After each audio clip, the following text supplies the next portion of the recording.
on here to try to share information, share love, share motivation, and just to show others to never give up, no matter what, no matter how hard it is, no matter how hard it gets. You can do it. You'll get through it one day at a time. And just continue to wait on the number one. Wait on God. Pray and wait. And I did a lot of that. Two diseases of cancer, two rare cancers, to another rare disease, the Cushing's syndrome, and then the Cushing's disease. Hello, hello. Hi, I'm just here, about to get ready to do my makeup. My face is very dry right now, but I wanted to get ready with you. I wanted to talk about where I've been, what's been going on, what's new, what has happened in the past 3 years, it seems, that I haven't been online. It's just been so much. First of all, what we're going to be talking about is looking for a job and the reason why I don't have a job right now. When I first started with my treatment for my cancers, I was working. I had a really good job that I liked, making products to go on Amazon. It was for a local company. I did the surgery. I did the chemo, 6 rounds of chemo. When I was done with my chemo, I waited a little while before reaching out to my job, telling them I was pretty much ready to go back to work. Now, before I left to do treatment, they knew I was going on disability. They knew the reason why, and they were very nice about it. They even sent me like a gift basket, kept in touch with me, see how things were going. So I thought my job would be secure to come back to. Little did I know that wasn't their plan to have me back.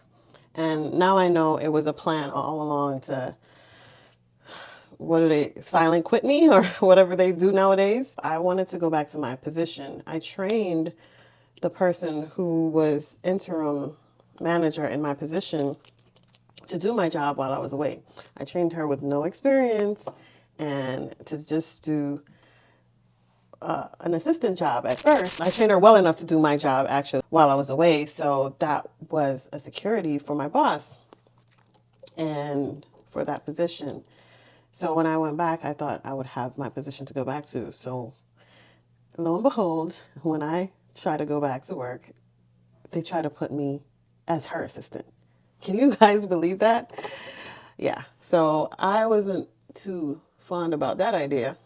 So I tried to negotiate. I tried to tell them, my worth and let them know I can still do the job. And they try to convince me I would be better in an assistant role because that's what was needed right now.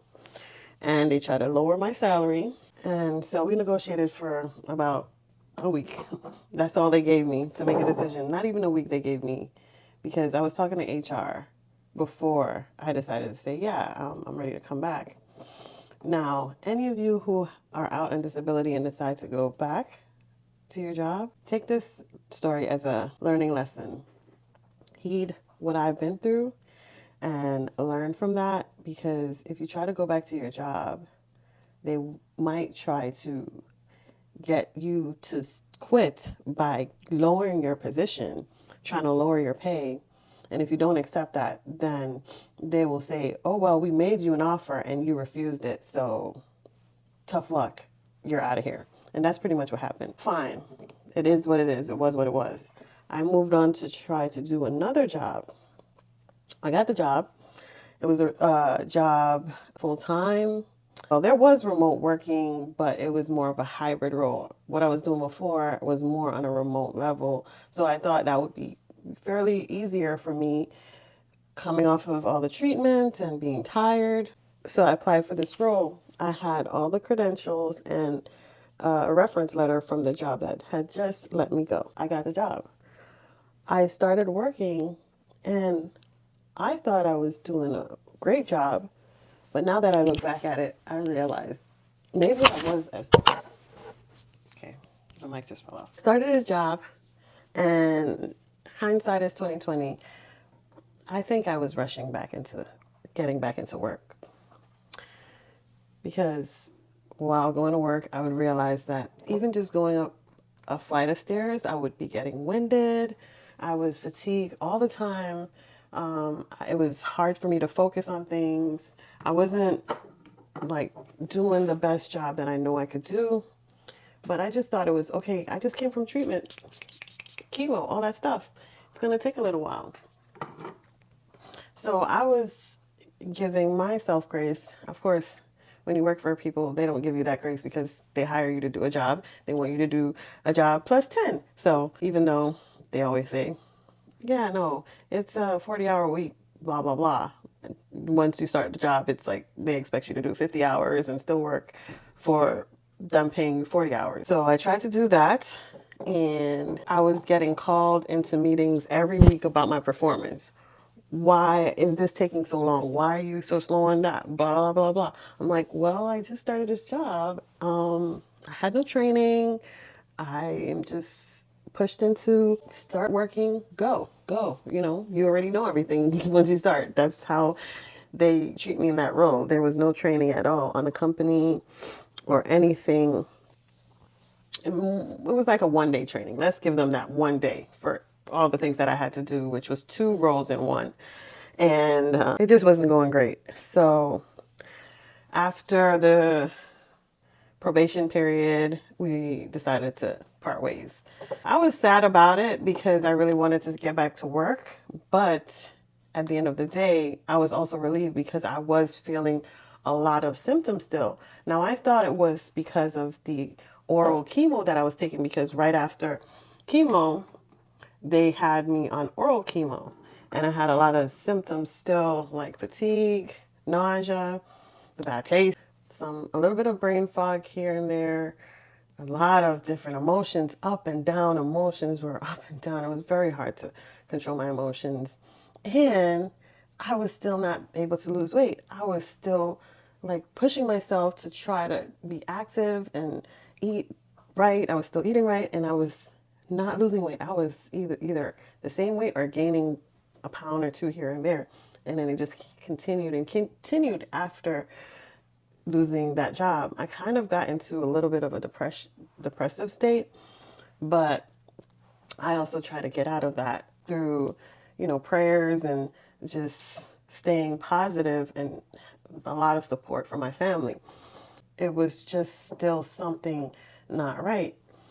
And I was still having a lot of doctor's appointments. After a few scans, I was still doing body scans. A tumor they found on my adrenal gland. Now, they said this tumor was there since 2016, but it was so small, they didn't think it was anything. They weren't concerned about it. But it started to have interval growth.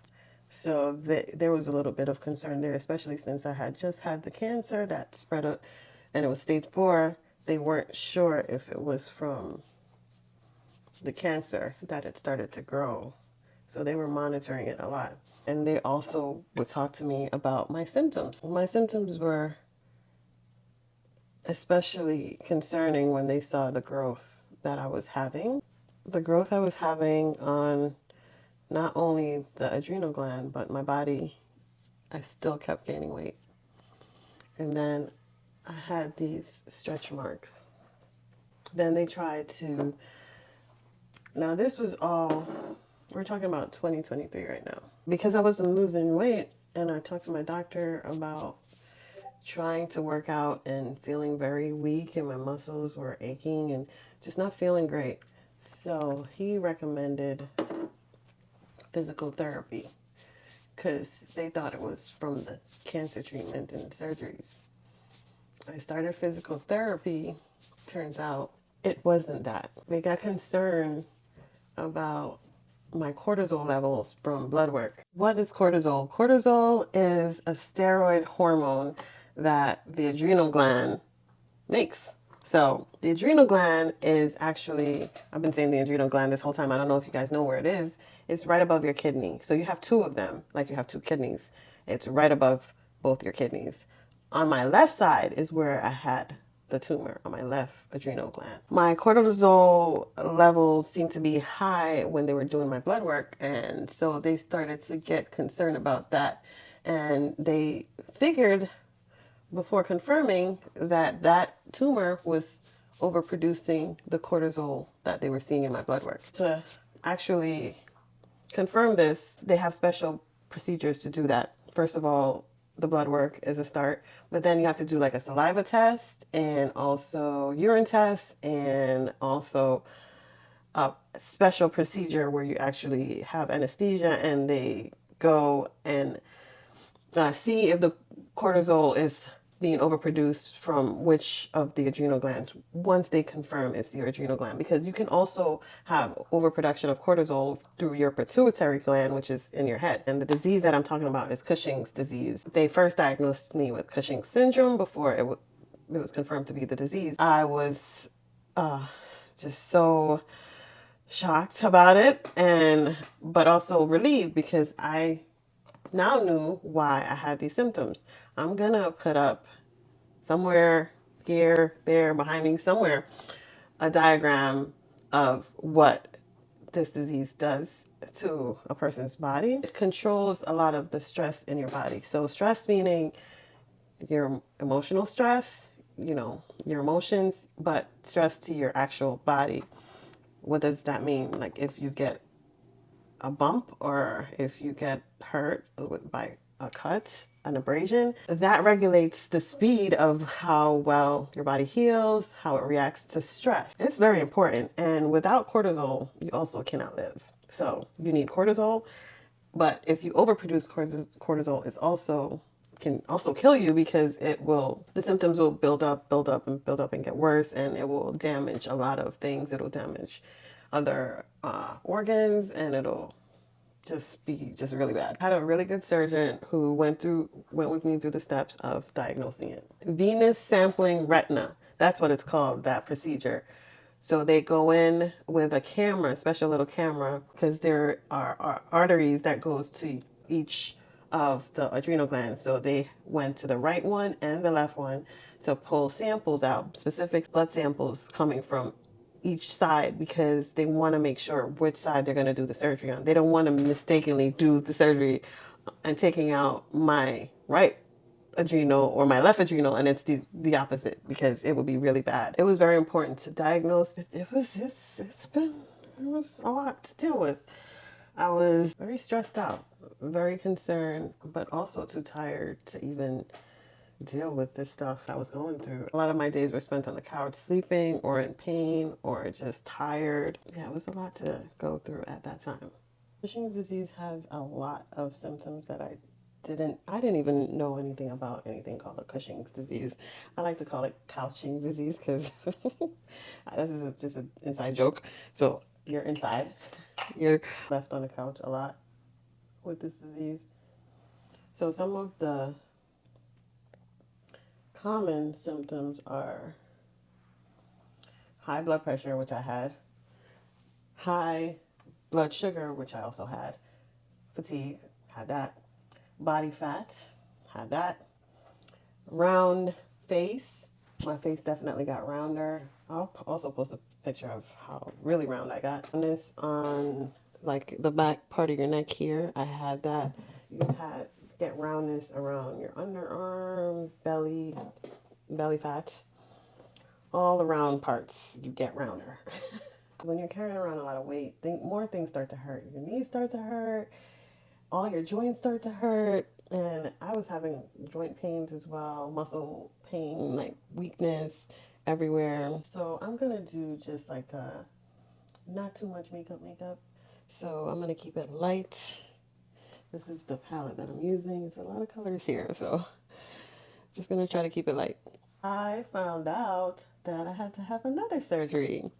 And this time it was to remove that tumor. Well, remove the entire adrenal gland on the left side, because the tumor was attached to the adrenal gland and they couldn't just remove the tumor. They had to remove the entire adrenal gland. Now, what that means for me was that they didn't know what was going to happen once they removed it, because that adrenal gland was making enough plus more. So it was overproducing. So the right one kind of shut down. And that's common if that happens, right? Because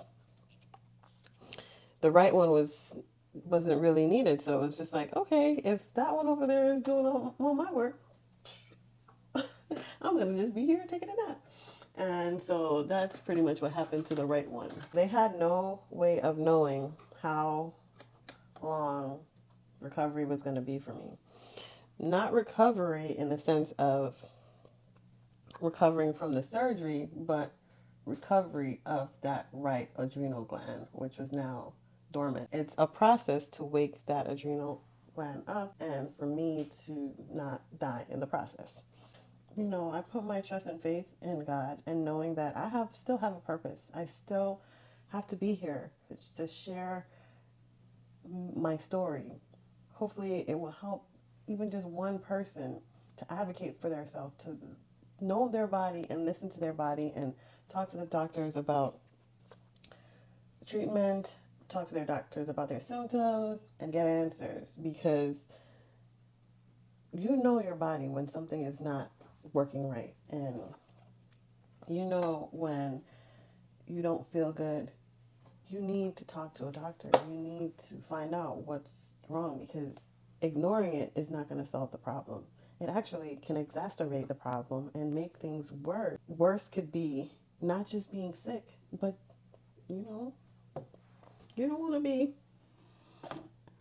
not with us anymore. People love you. They want to see you live out your life to the fullest. Take care of yourself. If you're not feeling well, talk to someone, talk to a doctor, talk to your family, talk to anyone and get more advice. Look into solutions. And if your solutions are not working, definitely see specialists. There's a lot of specialists for a lot of different things that I didn't even know, because I was seeing an endocrinologist, which the adrenal gland is in the endocrine system. So I had to work with an endocrinologist as well as a surgeon. And they had to work together on a treatment plan for me, because the surgeon will only do the surgery and then the endocrinologist will follow up after the surgery, which is the stage that I'm at now.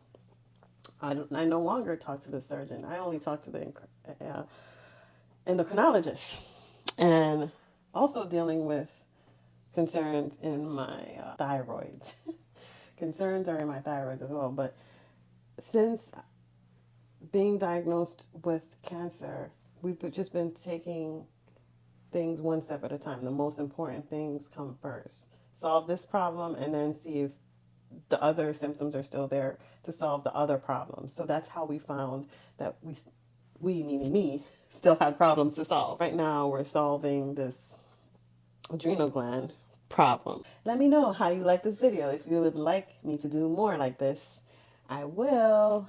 If you want to hear more, I will let you know more. If you have any questions, comment below. Or if you just want to say something nice to cheer me up, that's also nice. And I hope that information is something that will help someone. Overproduction of cortisol also can cause decreased fertility, which, I mean, I had a hysterectomy, so it's already decreased completely. I had no symptoms of that, but normally decreased fertility and sex drive. And also mood disorder, which I spoke about, my mood being up and down and up and down all the time. I could not regulate my mood. I spoke about being called in for reviews constantly when I got that new job. Well, I was crying in every one of them and I could not control it. And these people were like, what's wrong with this girl? Like, she's always crying. It was a part of this symptoms. Okay. I need focus to put on this lighter. I hope I'm at a good angle. At that time, I was still having so many symptoms from having early menopause. So it was like compacted on the early menopause and then the symptoms from the Cushing's. It was just driving me crazy in a way, because I would have hot flashes and mood swings and hot flashes and mood swings. Even at work, I would have to go in the bathroom and, like, you know, freshen up all the time because I was going through so much. But when you're working for a company, especially when you're new, nobody cares about that. They want you there to do a job. They don't care about, even though when they hired me, I told them I just finished treatment for my cancer, what happened, everything. Now, this was a woman owned company, and they did not treat me I didn't get any special treatment. So, you would think there would be more understanding, but there was really no understanding of anything that I had going on. They just wanted me to do a job, which I can't really blame them that much for. But I just wish in this world people would be more compassionate to people. There's just a loss of compassion in this world nowadays. But what you gonna do? At the end of 2023, I had the procedure to confirm that the left adrenal was the one to have removed. And I had the surgery. So my Thanksgiving and my Christmas was dealing with being ready for surgery, what's next, all these appointments to make sure that I can have the surgery. And it was up in the air for a second because I also was, I have traveled during that time because of my sister's graduation.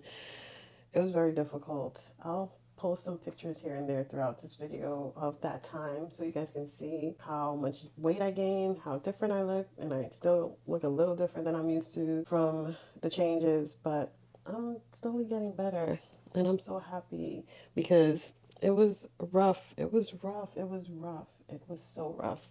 After the surgery, I had to be put on steroids to simulate the cortisol levels that I was at. I was so sick. I wanted to be off the steroids right away, so I was aggressive on what I discussed with the doctor on the dosage, but it was too rough.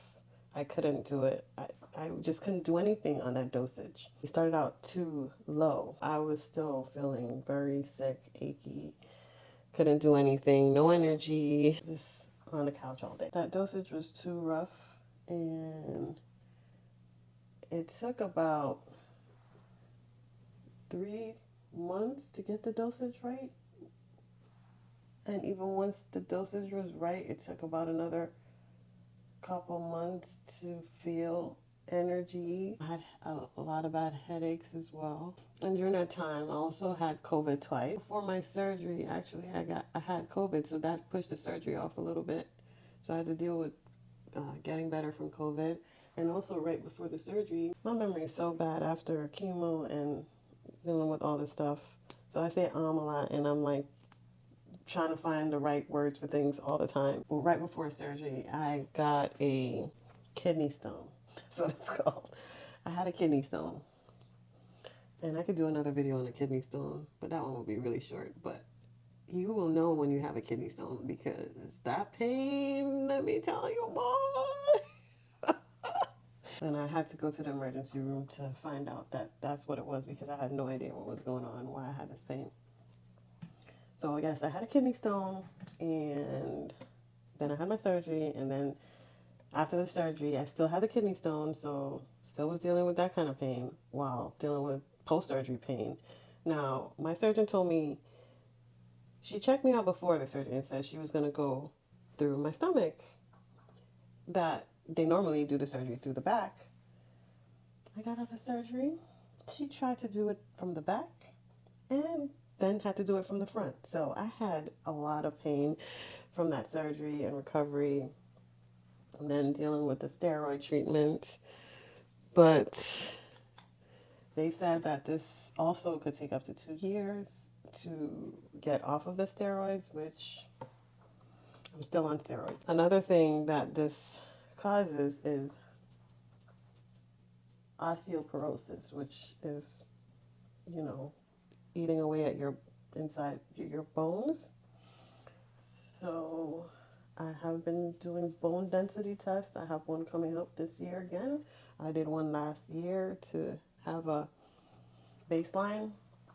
So now this year I'll see if I have had any bone loss. But they did note on my last bone density test that in like my spine I do have some pre-osteoporosis. So now when I go back I will see if that makes a difference. Summary of all of this is I'm still working out my problems. The list has gone from like this to this, so it's good. It's a good thing. I have good doctors, I have a good support system, I have all of you, and I'm just so grateful. I'm grateful that you all are still sticking with me, walking with me through my journey, and I hope that you can understand why you haven't seen me in a few years. And if you have any questions about any of this that I explained, just shoot me a comment or even a message if you would like to ask any specific questions, if you're going through anything similar and you want to know more, um, or if you're just curious. I'm always open to share more with you all.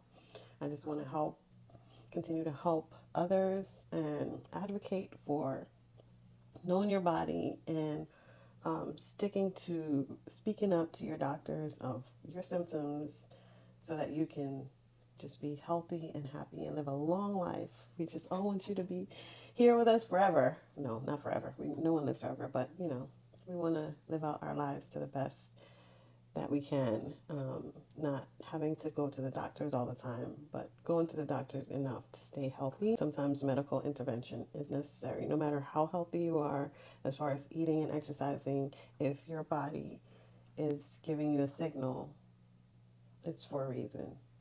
So just take care of yourself, and love others. I'll be back once I'm done with this.